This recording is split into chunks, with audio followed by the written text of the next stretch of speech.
You are listening to 95.7 FM WELT, Fort Wayne, Radioactive. The opinions and views expressed in the show are those of the hosts and guests only. They do not represent those of FreeThought Fort Wayne, WELT, or any other organization.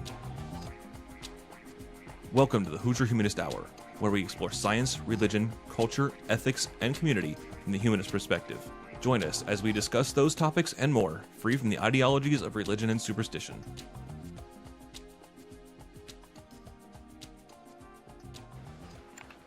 Okay, welcome everybody, and thank you for those introductory comments. And I want to thank the Allen County Public Library for hosting this event, and for the folks at FreeThought Fort Wayne for making these arrangements and organizing everything.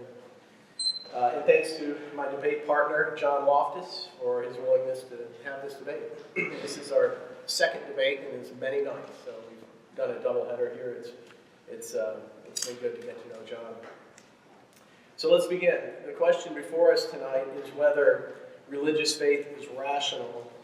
My position is that, yes, religious faith is rational, given certain conditions, specifically having to do with the content of one's beliefs and how one's religious beliefs are formed. I do think there are plenty of irrational religious beliefs, but theistic belief is rarely irrational. Particular beliefs about certain religious doctrines may be irrational, but belief in God, a higher spiritual power, a mind behind the universe who cares for creation and is at work in human history, belief in such a being is nearly always rational. I will launch our discussion by defining some key terms. Then I will summarize major categories of evidence for theism, and later I will note other grounds for belief in God. So to begin with some definitions of key terms. What does it mean to be religious? Generally, I follow religious studies scholar Ninian Smart's definition of religion, which identifies 7 different dimensions of religious practice. For our purposes, we need only focus on 2 central factors that he identifies, and those are the historical and philosophical dimensions of religion. Since, generally speaking, it is these dimensions which entail the other aspects of religiosity, including ritual, the experiential, the institutional, ethical, and sacred material dimensions of religion. The sort of religious faith I am most interested in is theistic, and more particularly Christian theism. I will have much to say about theism generally and Christianity specifically. So what is faith? This is a contentious question within theistic communities, including the Christian tradition. Some Christians, from Tertullian to Kierkegaard, have endorsed fideism, which is the view that faith and reason inherently conflict. On the opposite extreme are rationalistic conceptions of faith, including the approaches of Thomas Aquinas and René Descartes, who confidently assert that God's existence and many divine attributes are straightforwardly demonstrable. My own approach is moderate relative to these 2 extremes. It's neither fideistic nor rationalistic. I regard genuine religious faith as including a volitional component, while intellectual assent to a set of beliefs is a standard element of faith. The other key component is personal trust. That's the volitional aspect. Personal trust in the form of a commitment to abide by the ethical teachings of one's religious tradition. So then, Christian faith would entail certain beliefs about Jesus of Nazareth, as well as a serious, continuing resolve to live according to his teachings. Finally, what do I mean by rational? Here again, there is much debate among philosophers and other scholars, but my general view is in step with mainstream opinion. I distinguish between negative and positive requirements for a belief to be rational. The negative requirement is that in holding a belief, one must not violate any intellectual duties. The sorts of duties that include logical consistency, conceptual coherence, fit with known facts, intellectual humility, intellectual diligence, and so on. Positively, a rational belief is one which has epistemic grounds, such as evidential warrant, personal experience, trustworthy authority, or explanatory power. So my position is that depending on a given person's other belief commitments, any major theistic religious belief, or even a generic non-religious theism, can be rationally affirmed, as well as any of a variety of Christian forms of theism. Now, I believe that theism generally, and Christian theism specifically, are logically consistent, conceptually coherent, and fit the known facts from science, history, and ethics. Here's a quick summary of some major categories of evidence for God. Note that most of these evidences come from science, a fact that will be important to bear in mind should John press the misguided point that somehow religious faith contradicts science. First, the cosmological evidence. The fact that there is a cosmos at all needs an explanation, and theism provides a satisfactory explanation. The basic inference of the cosmological argument is this: anything which begins to exist has a cause. The universe began to exist about 14 billion years ago, according to current cosmological estimates. So, the universe has a cause. This confirms the theistic doctrine of God as the all-powerful cause of the cosmos. Second, cosmic fine-tuning. The universe features numerous physical constants or laws of nature, each of which had to be precisely set within the narrowest parameters in order for the universe to permit life. The Big Bang expansion rate, the strong and weak nuclear forces, the gravitational constant, and numerous other laws. These all had to converge perfectly for life in this universe even to be possible. Imagine a radio dial that is trillions of light years long. And there's only one station on that dial, call it the life station, that is a millimeter wide. Well, we are tuned right in to that station. And this confirms the theistic idea that God is an infinitely intelligent and wise designer of the cosmos. Third, the emergence of life from non-life. Given the existence of a universe and one that is appropriately fine-tuned for life, this in no way guarantees that life will emerge. In fact, the odds of life, even given these conditions, are vanishingly small. How does brute matter come to life? How do inert substances become so intricately and functionally arranged so as to produce metabolizing and self-replicating cells? In the early 1980s, scientists Fred Hoyle and Chandra Wickramasinghe calculated that the odds of such a living system forming naturally are 1 in 10 to the 40,000. So that's a 10 followed by 40,000 zeros. That's an incomprehensibly large number. To give you a little bit of perspective, the number of particles in the known universe is estimated to be about 10 to the 80th. So when I say 10 to the 40,000th, we're talking about a number that's beyond human comprehension.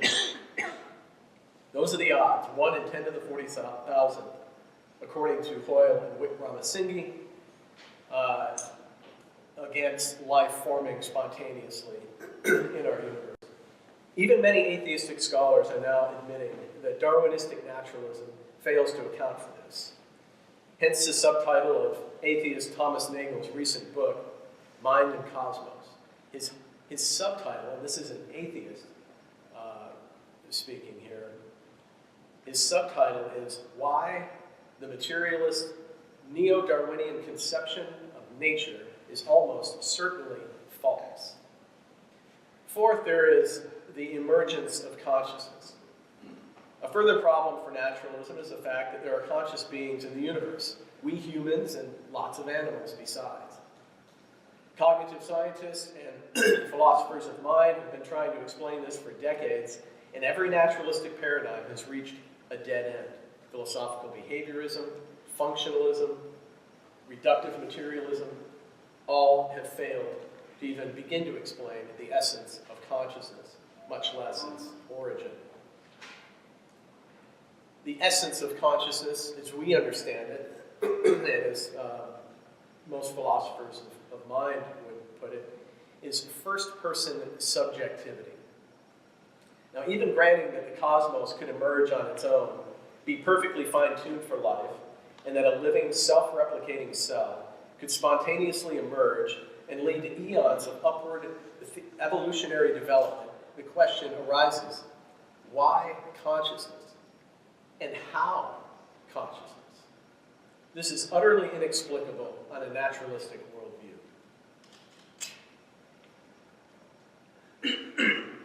So these are four major problems for naturalism, which are readily explained by theism. The existence of the cosmos, the fine-tuning of the cosmos, the emergence of life, and the emergence of consciousness. Together, these facts were powerful enough to persuade the longtime atheist philosopher Antony Flew to finally admit that God exists. Flew was regarded one of the greatest scholars from Britain in the 20th century. And for 50 years, he maintained his atheistic convictions.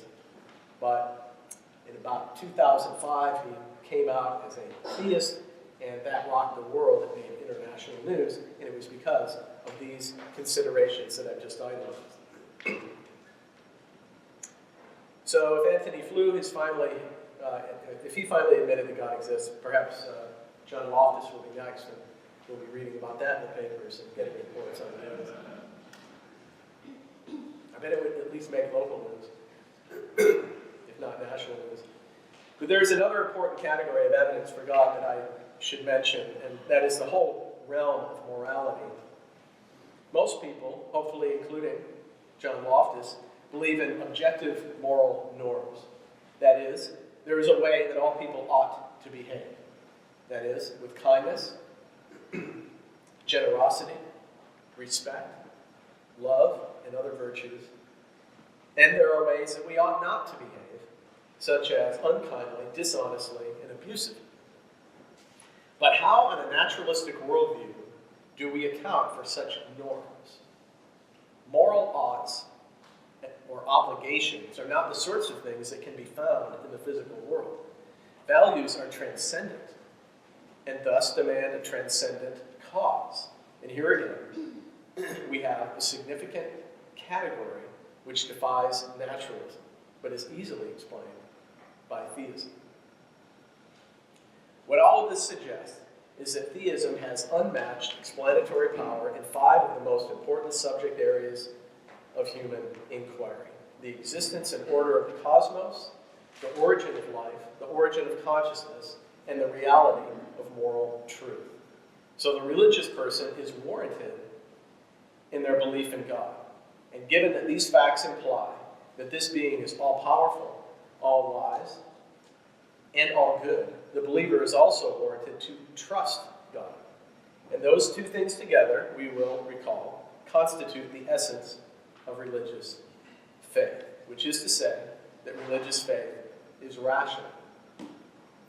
Note that naturalism explains none of these facts, while theism explains all of them.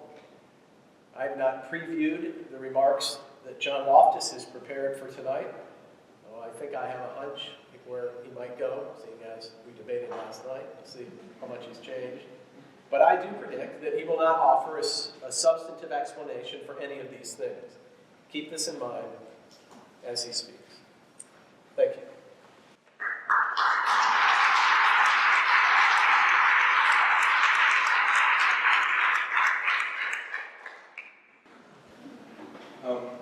I'm very grateful and honored to be here, and I appreciate the people who put this together and being able to be here at the library.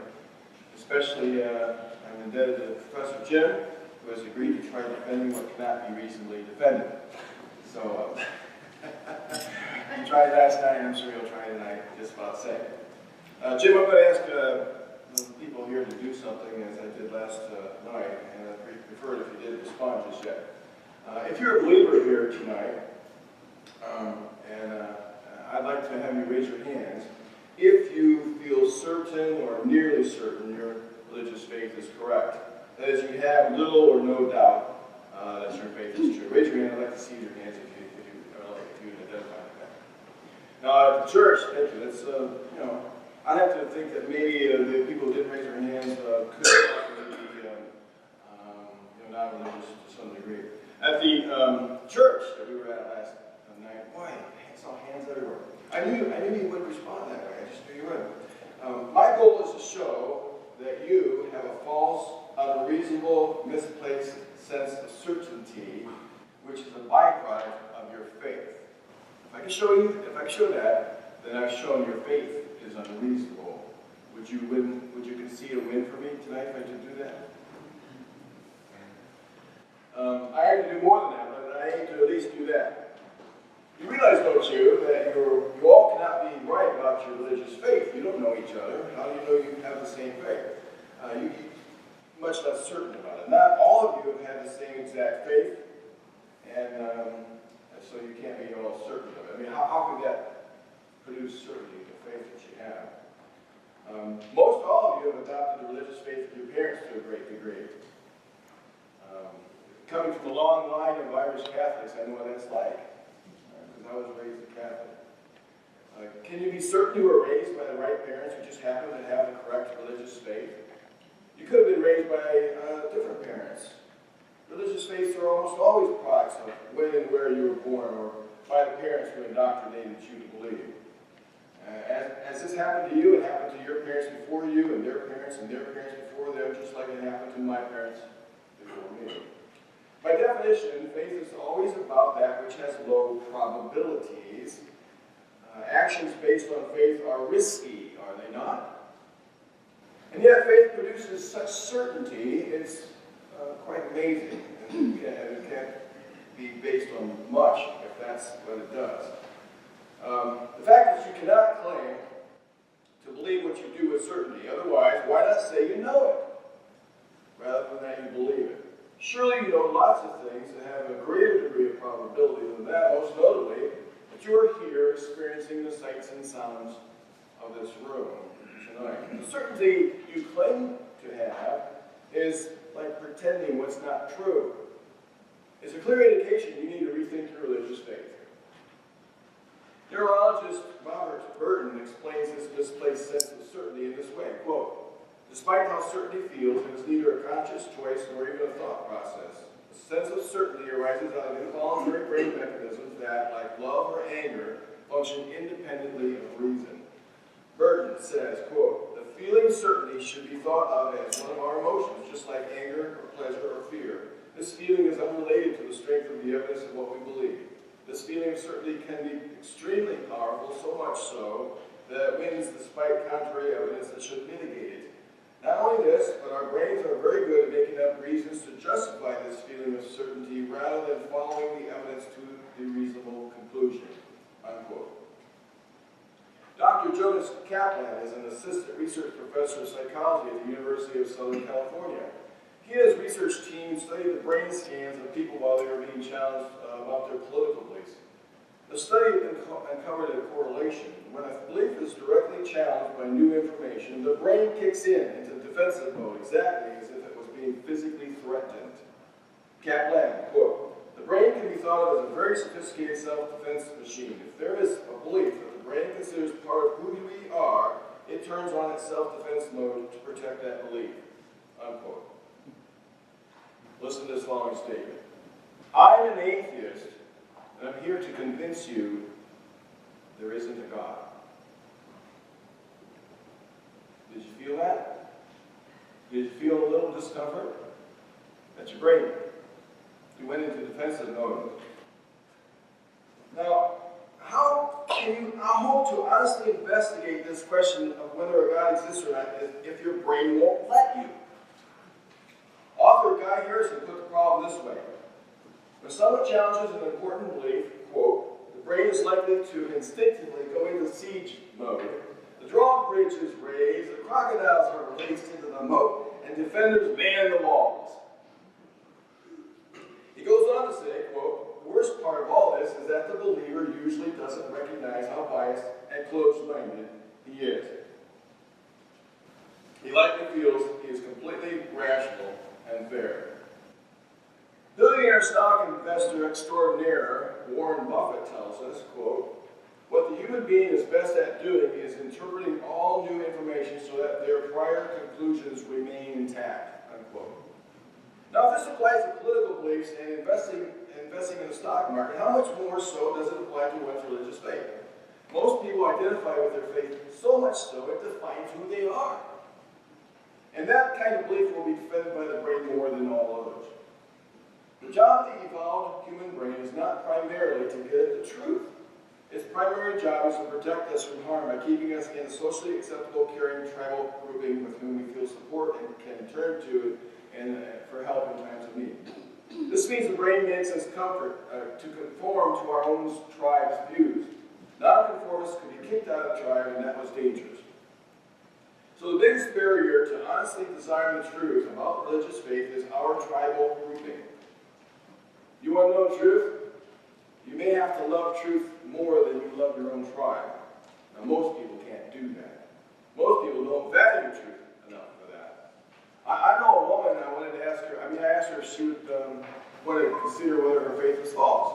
She said, "No, I don't. And I'm happy, and that's that." Because she knew the social repercussions might be if she decided that her faith was false. There are social repercussions, and she can't. And she identifies with her faith, so she would have to give up her identity. At least that's what's in the mind, and it's going through the mind now, in some of their minds.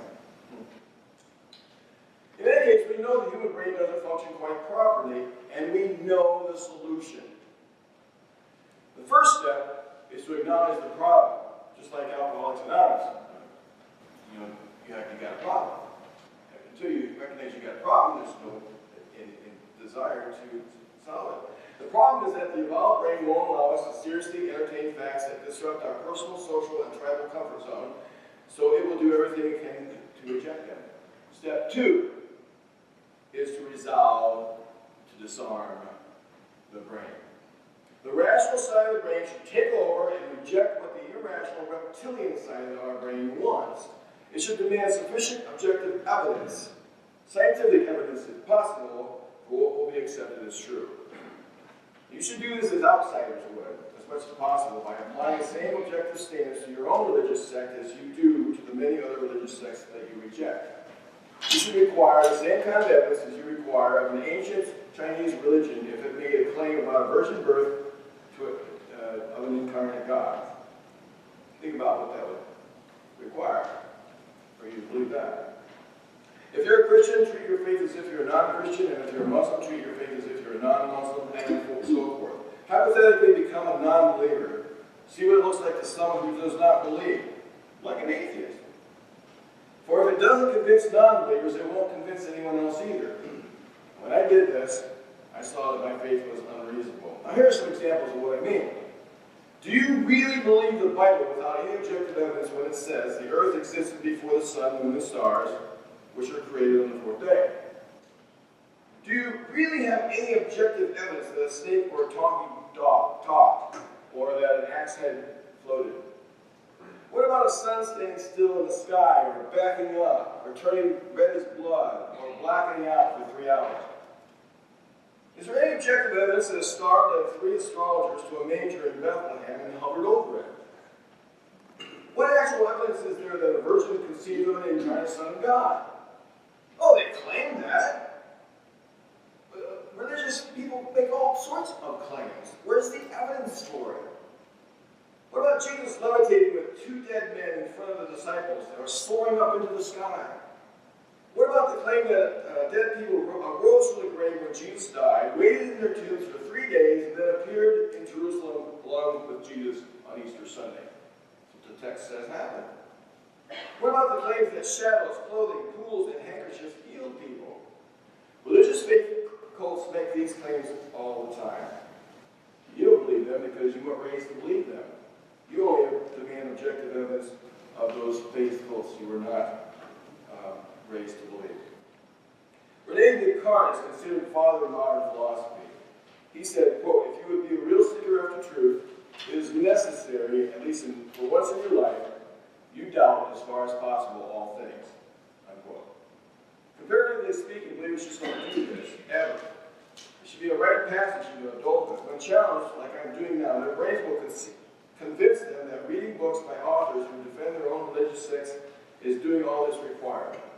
But doing this is seeking to confirm what you already believe. It's like Mormons reading defenses of Mormonism or Muslims reading defenses of Islam. If you aren't reading books outside your comfort zone, you're not really searching for the truth. You are actually scared of the truth. And the brain is making you scared of the truth. Or the brain is making you so convinced you're right that you don't think about or care about reading anything else. Now, don't pat yourselves on the back too much for being here tonight. Some of you aren't here really to learn from me, some of you anyway. Some of you are here to learn him to demolish me. Saying it isn't so. It wasn't the church last night, I'll tell you that. So is religious faith reasonable? No, the answer can be found in the definitions of the terms themselves. To be religious is to accept the claim that there is a superhuman deity, most notably a personal creator God, who is to be worshipped and obeyed. 2, to be reasonable is to follow the rules of logic and to require sufficient objective evidence for knowledge things about the world we live in, including the religious claim that a personal creator God exists.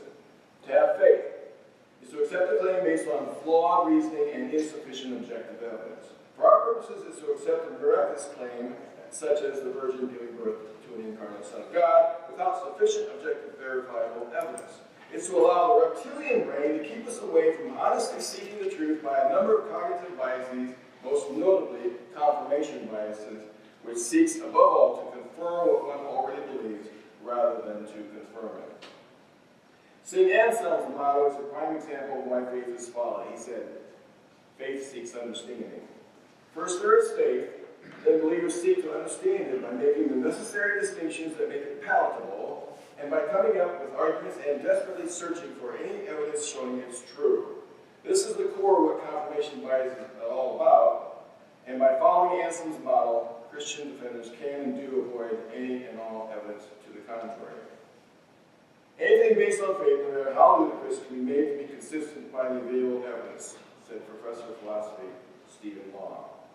Therefore, putting the definitions together, to have religious faith is to accept the religious claim that there is a superhuman deity, most notably a personal creator, who is to be worshipped and obeyed based on flawed reasoning and insufficient evidence. Now, this is not just a semantic issue. This is the core of our debate. Jim's wrong. If faith is trust, there is no reason to trust faith. If we are to trust in God, we need to have sufficient objective evidence to know that she exists and that she can be trusted. What I'm doing here is I'm arguing along with atheist author George Smith that, quote, faith as an alleged method of acquiring knowledge is totally invalid, unquote. It's not just the religious dogmas that are unreasonable, it's how they are arrived at and maintained. For as Peter Boghossian has argued, quote, belief in God is not the problem. Belief without evidence is the problem. Warrantless, dogged confidence in the problem. And to close, he adds, the most charitable thing we can say about faith is that it's likely to be false.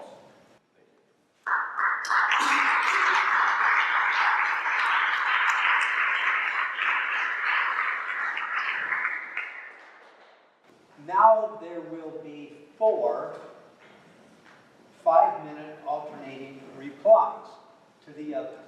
There will be 2 by each speaker.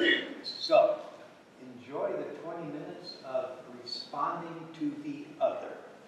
Thank you. There's a lot to address there, so I'll get right into it. John emphasized in his remarks that there are certain sociological factors that presumably explain all the things we believe as religious folks. This is really a distraction, as is evident in the fact that it can be applied to other contexts as well. People born and raised in New York City are more likely to believe in Darwinism than those raised in Lubbock, Texas. But how is that relevant to the truth of that theory? He also goes on to apply what he calls the outsider test for religious belief.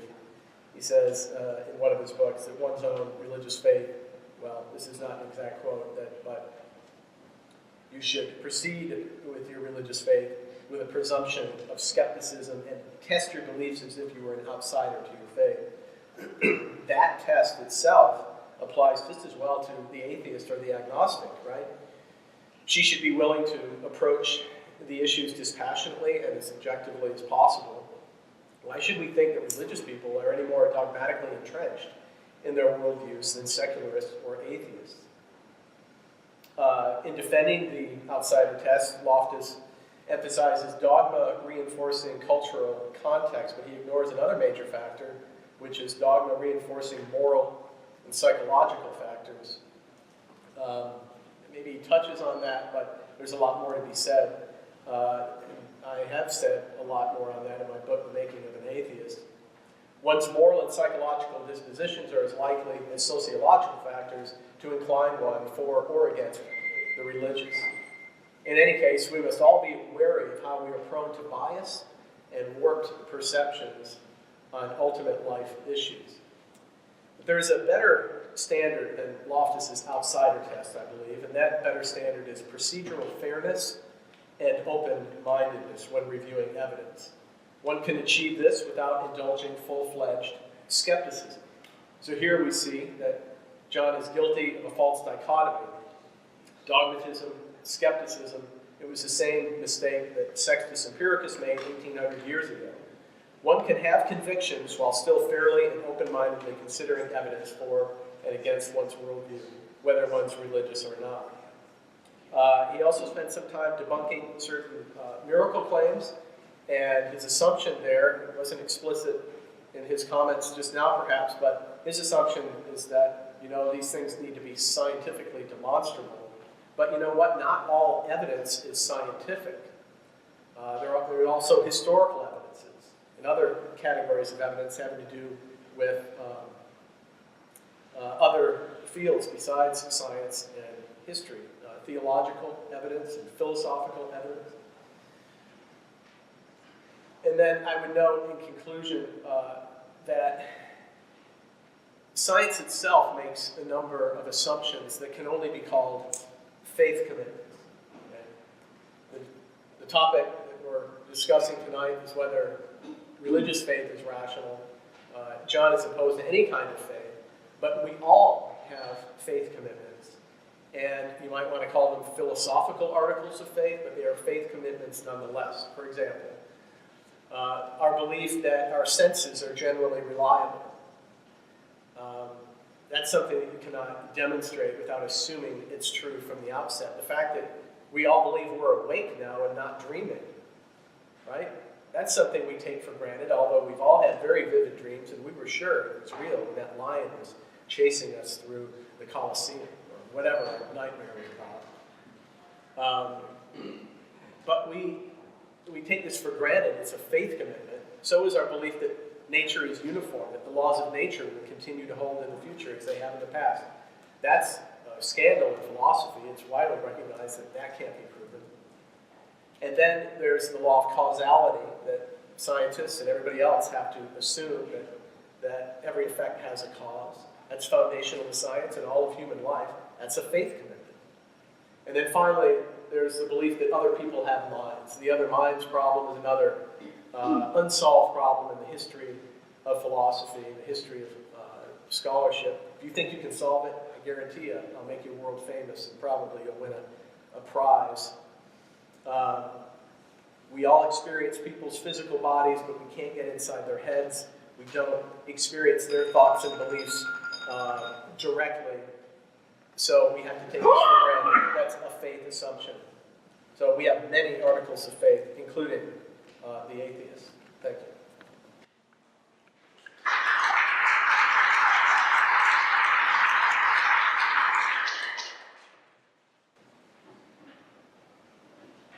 Well, first off, he listed some arguments to God. I'm going to quote 3 different Christian apologists who say the arguments to God existence do not work. But he mentions the cosmological argument and where the cosmos comes. He says fine-tuning, how do we know if it hadn't been fine-tuned and we would have been here, emergence of life from non-life and consciousness. So those are problems, okay? But there's how do you think faith is going to solve those kind of things? I mean, that's the whole problem. How does faith solve that? What we're looking to is for science to solve it. And you say, well, science hasn't solved it yet. Well, no, it hasn't solved it yet, probably, in some cases. They're working on that. He'll say that, well, I can solve the problem of cosmos because God created it. You know, well, how does that solve anything? It's defining God as if he's an eternal being somehow, that the universe isn't. And once you define God as an eternal being, then that solves it. But I could just as well define the universe as a human, an eternal being. It always has existed. Some people think that it has. Fine-tuning, you know, the odds of you being here tonight are astronomical compared to, like, say, a month ago or a year ago or about 15 years ago or a decade ago or a century ago. It's impossible that you should be here tonight, dressed the way you are, with the haircut you have, sitting next to the person that you're sitting. Look, when you look back in time, everything is an astronomical thing that you wouldn't expect. He talks about some odds from 1 to 10 to 40,000. Well, you know, any result would result in the same odds. It's just like dealing a deck of cards. Just because you deal 52 cards out to 4 different people, and you know, wow, I got the ace through 2. That's an astronomical odds. Any dealing of the cards, any 13-card hand has the same odds to it. It's just, it looks like it's different. It looks like, wow, that's strange. I can understand that. And, you know, the emergence of life from non-life and consciousness, these are problems. He's expecting science to, like, solve it all now. It used to be when, you know, they didn't know where babies came from, they didn't know where it rained. They said, well, God did it. You know, and since science solved that, the questions kept retreating and retreating and retreating. They kept asking questions that science hadn't solved yet. Well, so they were talking about the life and consciousness. And, you know, prematurely, in my opinion. Maybe science will solve it, but faith won't. And when it comes to morality, it's irrelevant. It's completely irrelevant to the evidence at all. I mean, if there's evidence there's no God, then work it out. That's it, just work it out. There's people out there who are cultural relativists. Work it out. I do try to figure it out ourselves because, you know, having some preacher who claims to have heard God whisper in his ear, you know, here's what you should do. And that's no way to determine morality. I'd rather work it out based on empathy and people who care for me and whom I care for. And what accounts for that is tribal loyalty. You know, and we inherited that from the chimpanzees. I mean, you know, tribal loyalty can account for morality. And so I see no problems with the kinds of things that he mentioned there. And basically, none of them matter. Basically, those arguments to the existence of God are faith-based. There's no evidence. He talks about evidence. What he's talking about is that science hasn't explained it yet. That's not evidence on behalf of them. That's just saying, well, once again, as they've done for centuries and millennia, that science hasn't explained something. That is not an argument to the existence of God, and even Christian apologists accept that point. I have so much to say, but I'm going to cut it short now.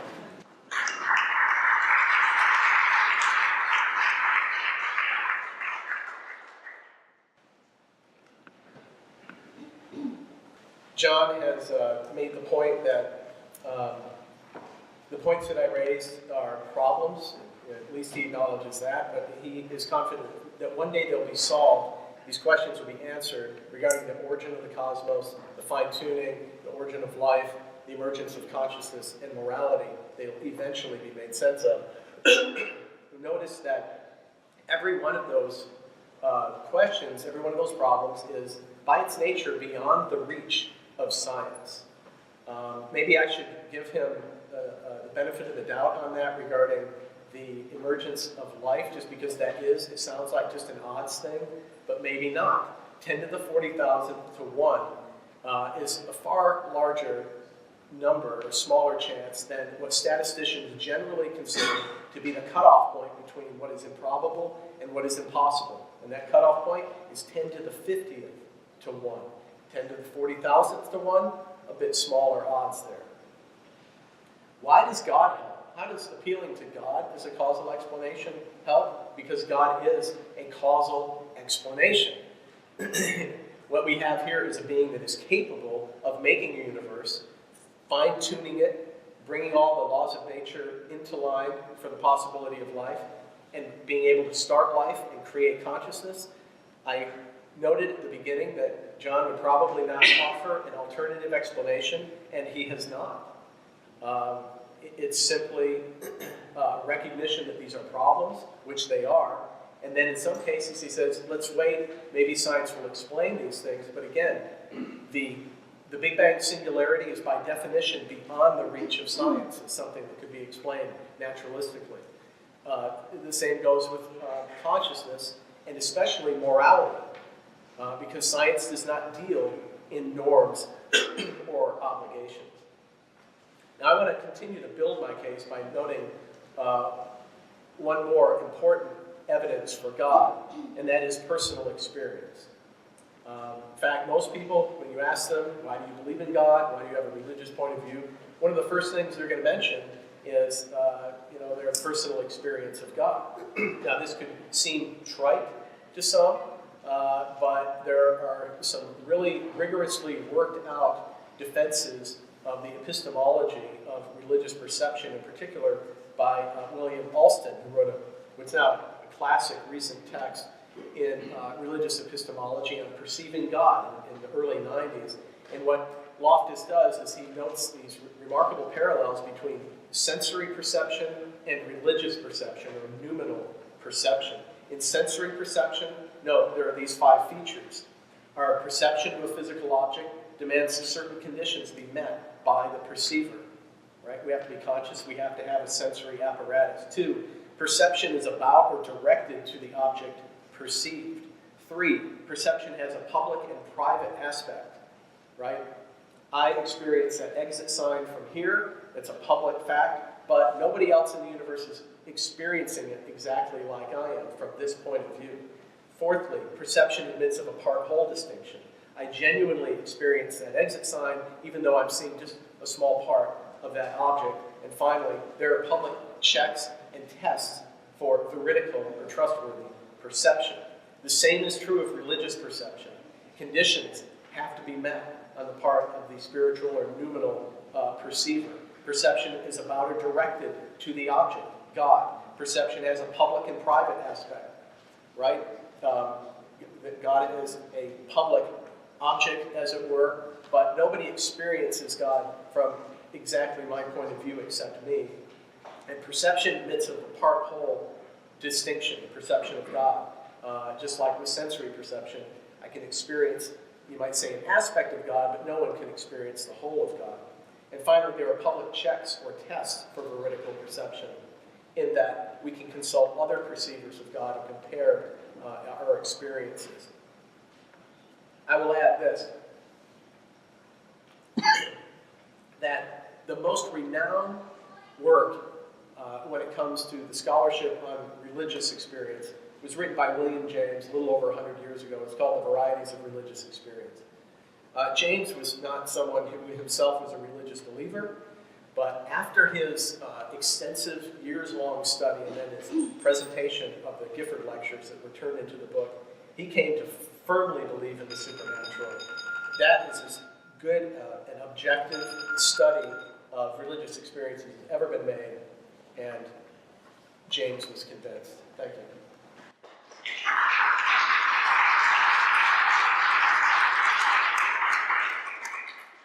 Yeah, I've read Robert Alston's Perceiving God, and it's simply an act of specialty.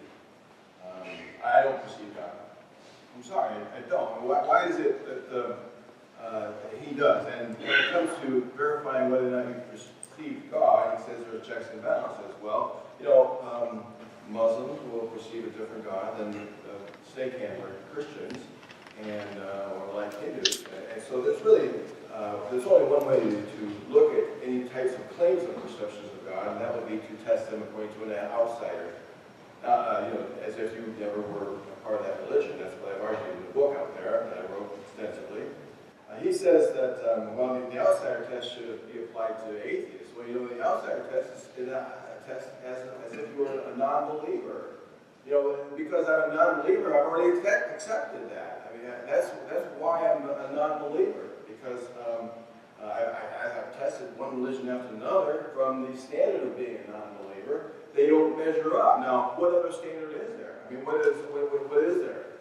I don't see what there is. I mean, you want to try to test other faiths as if you were a snake handler, go ahead. But the only fair way is as if you're a non-believer. And he says, I was raised to believe too. Well, I was raised to be a Catholic, yeah.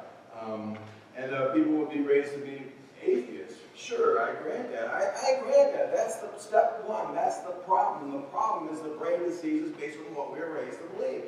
I'm saying, here's how you solve it. I mean, if it can be solved. Now, what if it can't be solved? It may not be able to be solved at all by some people who are unwilling to, confront their own prejudices or what they were raised to believe. But the answer is to require sufficient objective evidence. Now, who in their right mind would deny that as a solution? And that's all I'm arguing. I'm not saying that if you accept that criteria, you're going to agree with me. I'm just saying you should accept the criteria. So he says everyone's entrenched. That's, again, of course they are. I know that all too well. And he says the better method would be fairness. What do you mean? There's no better, fairer way to investigate your faith from one standard rather than two standards. So many believers say, well, your faith is wrong because my faith is right. What? You need to examine your own faith. Well, what standard? I was raised to believe that way. I'm going to keep believing that way. No. Treat it as if you're a non-believer. That's what you do. And if you do that, see if it passes muster. I'm not saying that all faiths will fall flat if you treat it as a non-believer either. Maybe there's one that'll rise to the occasion and convince you of your faith. Maybe the one you were raised to believe, you might end up saying that's the right one. I'm just saying treat it as if you were a non-believer. No more special pleading. No more saying my faith is right because I was raised that way, which is what these arguments he's presenting tonight actually are doing. He says, if you have senses, you have faith in your senses. I don't have faith in my senses. I am so sorry about that. I have every evidence to think that my senses are accurate until proven otherwise. And you do too. I know I'm not dreaming. The reason why I know I'm not dreaming, pretty much know I'm not dreaming, is because I can't read a book when I'm dreaming. I cannot read a book when I'm dreaming. I wake up. He says, how do you know that nature is uniform? That is, it works according to the laws of nature that are inviolable. It's because we've never experienced something where nature acted one way and acted differently later. Now, is that faith? No, it's not faith. Is it condemned? I'm sure it is. Philosophers love to discuss those sorts of things. But there's never been an occasion where nature has acted differently than it does. That's why we have science in the first place, because it operates by natural understandings and laws. Gravity always works. Show me one time it doesn't. Well, Jesus levitated. Well, that's the thing. That's the problem. That's the problem. Jesus levitated. Now, where'd you get the evidence for that? I've never seen anyone levitate. I've seen people jump up in the air and take a picture of them up in the air. That's how they do those sorts of things. These kinds of things. It's evidence-based. Now, I'm not saying everybody's going to agree with what that evidence is, but you should at least accept that criteria and treat your religious faith as if you were an outsider and see what you get. What I got was that religious faith is unreasonable. Thank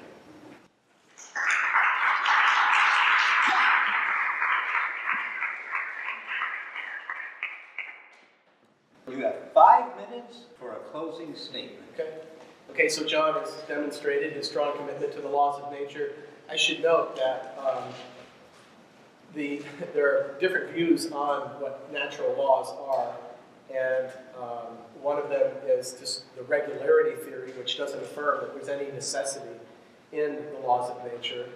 So that doesn't back him up. And then there is the necessitarian view, which seems to be what he's affirming, but that very view was debunked by David Hume about 250 years ago when he demonstrated that there is no way to know that there is a necessary connection between causes and effects. And so this is why it's generally agreed among philosophers of science that, it's an enigma, the laws of nature. We really do have to take them for granted. They can't be demonstrated evidentially or otherwise. When it comes to miracles, as a naturalist, of course, John doesn't have any category for miracles ontologically. It only makes sense if one is a theist. But still, it really behooves us as rational people to be open to the possibility that there could be exceptions to the laws of nature that are divinely caused, especially since we know that there is no necessary connection between causes and effects that can be demonstrated. The laws of nature, again, at best are regularities. So what about the evidence for miracles? I recommend to you C.S. Lewis's classic work on miracles, and the more recent work, a 2-volume work published by Baker Books by Craig Keener called Miracles. 2-volume, about 1,500 pages long, which itemizes literally hundreds of well-documented, corroborated, often by scientific experts, medical doctors, and so on, miracles from all over the world in 5 different continents. It's fascinating. It's a scholarly work, and yet it's a page-turner. Maybe that shouldn't be surprising. All good scholarly works are page-turners. So I'm going to conclude just by noting that, again, there are many powerful evidences for God. As I noted, the origin of the cosmos, cosmic fine-tuning, origin of life, emergence of consciousness, morality, and personal experience. John has yet to offer an alternative explanation for any of these things. Secondly, all people have faith. These really are faith commitments. The philosophical literature makes it clear regarding the uniformity of nature, causality, other minds, and so on. If John has a solution to those problems to show that they can be demonstrated rationally, again, he'll become a world-famous scholar. He'll be the first to demonstrate those things. And then finally, appeals to science for this reason do not undermine religious commitment. In fact, science is based upon presuppositions that only make sense given theism, because only God can make sense of the uniformity of nature, right? Only God can give us an orderly cosmos where we can expect the future to resemble the past.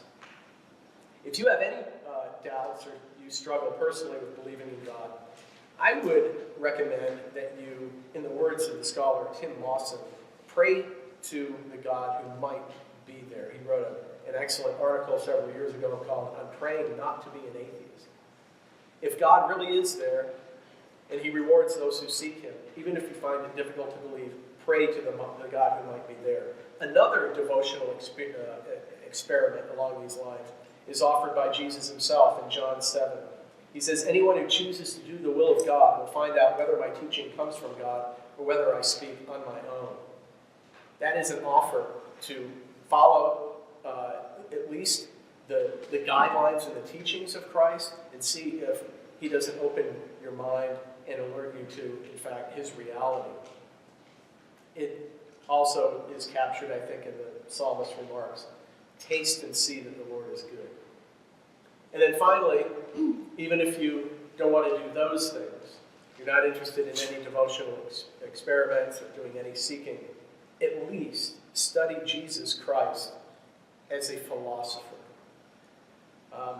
Even if he wasn't the Messiah, the true Son of God, even if he didn't do any of those miracles that are reported in Scripture, he's at least one of the greatest thinkers and teachers the world has ever seen. So if you study Kant and Hume and Nietzsche and other lesser lights, include Jesus in your study as the world's greatest philosopher. And I mean that in the literal sense of the term, philosopher, lover of wisdom. Thank you.